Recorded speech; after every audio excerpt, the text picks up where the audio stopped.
Thank you. You're very kind. Thank you very much. Good evening. I hope you've had a good week. It's nearly the end of term for this show. I shall be getting my Could Do Better report from the head.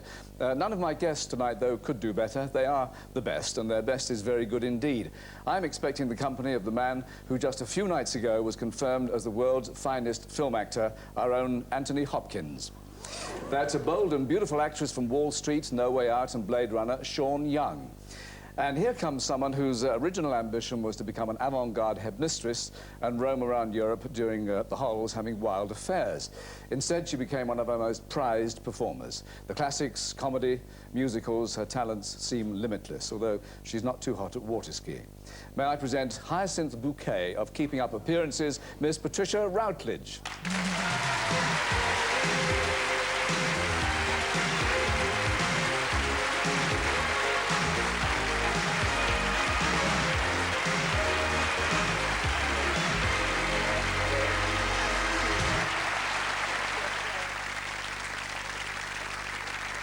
They do that to break your spirit, those steps, don't they? They do sap people's strength, you're quite right. It is Routledge, just confirm that. That is correct, yes. Not Routledge or Rubblegate or Petrulia Ruckridge, as Alan Bennett swears they refer to me in Marks and Spencer's in Camden Town. Because, yes, I mean, Hyacinth would be very strict on that. Yes, Bouquet absolutely. and bucket and all that. Yes. I have a daughter whose name now is Boucher, but I think people like to call her Bouquet. Silly, isn't it, really? Into Europe. Yes. Now, Keeping Up Appearances, of course, won you the Best Comedy Actress at the British Comedy Awards. Let us now see you in action. Telephone, Hyacinth. Richard, don't shout, dear. It's so common. Telephone, Hyacinth. Is it my Sheridan? No, it's your sister Violet. Oh, my sister Violet with the luxury bungalow and the swimming pool. Richard, I have reason to believe that something's pooped in my polyanthus.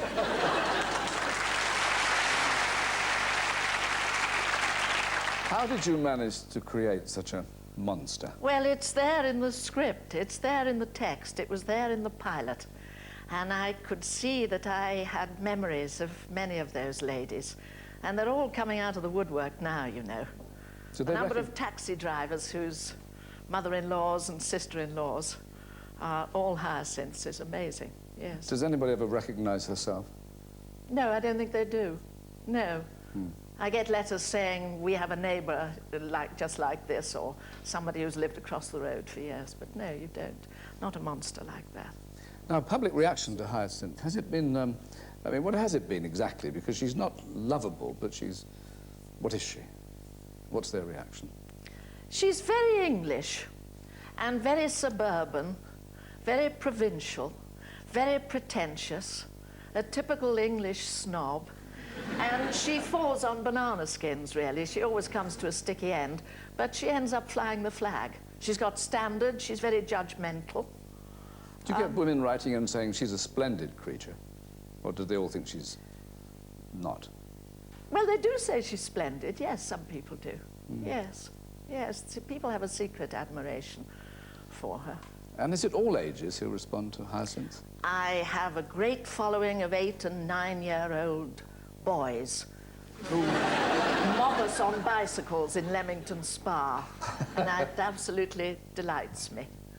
Yes. After all the work you've done, and you've done so much, I mean, the classics and musicals as well, are you ready and content to have people regard you mostly as a funny lady? No, I go around in heavy disguise most of the days, and so nobody does really think of me as that. I'm just about to start a tour of a wonderful play called The Corn is Green, a Welsh play, an autobiographical play written by Emlyn Williams, and that's a wonderful part. That's a school teacher. So here I am coming home to roost, Full you circle. see. Yes. What about the Welsh accent? You're good at that? Well, I don't need to be. She's an English teacher who went to North Wales when Emlyn was a boy, you see, and was his great mentor. She was one of those great inspirations in our lives. Yes, We've all had them.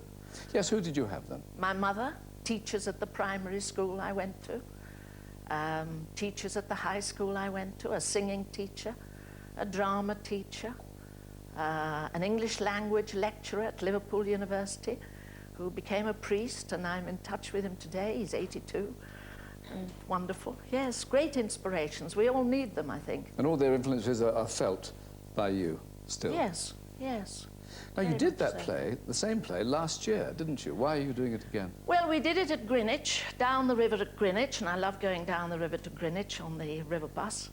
And we did it for 6 weeks, and it was a great success. We have a wonderful young lad called Brendan O'Hay, a Welshman disguised as an Irishman, it would seem, but he's truly Welsh. And we had a gala, a royal gala. Prince Edward came, and I thought it would be nice to take it out and about. So we're going to wonderful places, refurbished theatres like the Alhambra, Bradford, and the Lyceum, Sheffield, Bath, Cardiff, Birmingham, Guildford, Richmond, Surrey. Gosh, you So remember here the we whole are. itinerary. Changing trains at Crewe the way they used to in the old days. Yes, you don't drive around, do you? No, I intercity, so I know all about British rail sandwiches. Yes. Now, your famous partner, Alan Bennett, of course, the Talking Heads, did he write all of that especially for you? Well, the 2 monologues that I have just done with him at the Comedy Theatre, yes, he did write specially for me, as indeed he wrote the other monologues specifically for himself, for Julie Walters, for Maggie Smith, Stephanie Cole, Thora, and so on. And you work with him, of course, not just doing what he writes. Is that as much fun? Well, we rattled about in 2 dressing rooms at the Comedy Theatre, but we never spoke to each other on stage. We had plenty to say to each other off stage, as you may imagine. But we did it was a sandwich, really. I did my first monologue, A Woman of No Importance, which was the first monologue he ever wrote, which I did about 12 years ago. And then he did his, A Chip in the Sugar, and then I finished up with A Lady of Letters, so... And you give each other notes ever, do you? Oh, yes. And say they're not acceptable. Yes. We hold hands together for the curtain calls, yes. Now, you've done a Broadway musical, of course. I mean, you've been in America and got a Tony Award for that. Was this part of a plan? Do you just go where the work comes? Or No, what? I went over in 1966 with a wacky English play called How's the World Treating You? And it didn't last very long, but they were very nice to me. And the night before I left, I raised a glass of wine over dinner with an old friend. And I said, I'd love to come back and do a musical, thinking this was an impossibility. And within a year, I knew I was going back to do a musical by Jules Stein and Yip Harburg, based on an English novel by Alan Bennett. And I went back the following year, and so... And you did open-air theatre in Central Park? Oh, well, that was 1980. Playing to 2,500 people each night with Gilbert and Sullivan. That was an experience in itself. Are you going All the back again? mosquitoes. Yes. What happens if it rains? You just get wet? You just get on with it. Yes. If it really rains and pours and you see the audience disappearing, then you pack it in. But that only happened to us one night, you see. Then when the sun comes out, or the moon comes out, you all dash out and carry on with it again. And are you going back again? Not that I know of, no. Not that I know of at the moment. I'm going to be quite busy here. But I'm going to be doing an American musical here at the National. One of the greatest scores ever written. Rodgers and Carousel. Hammerstein? Yes, Carousel. Oh, Carousel. Wonderful. Yes. So I'm very excited about that. You like working, don't you? Yes, I'm one of those things called a workaholic, but I'm very lucky to enjoy what I do. You enjoy what you do. Most of the time. I think most of the time, Yes. yes. Yes. Well, I'm enjoying it now. And in fact, we're going to be joined by some more company. It's an American film actress who is as well known in the industry for the strength of her personality as for her talents. She is currently filming in Britain with 2 of our own forthright characters, Messrs. Kane and Hoskins. She's a nifty tap dancer, and she shares her home in Arizona with 3 dogs, 2 chipmunks, and a tarantula. Please welcome Sean Young.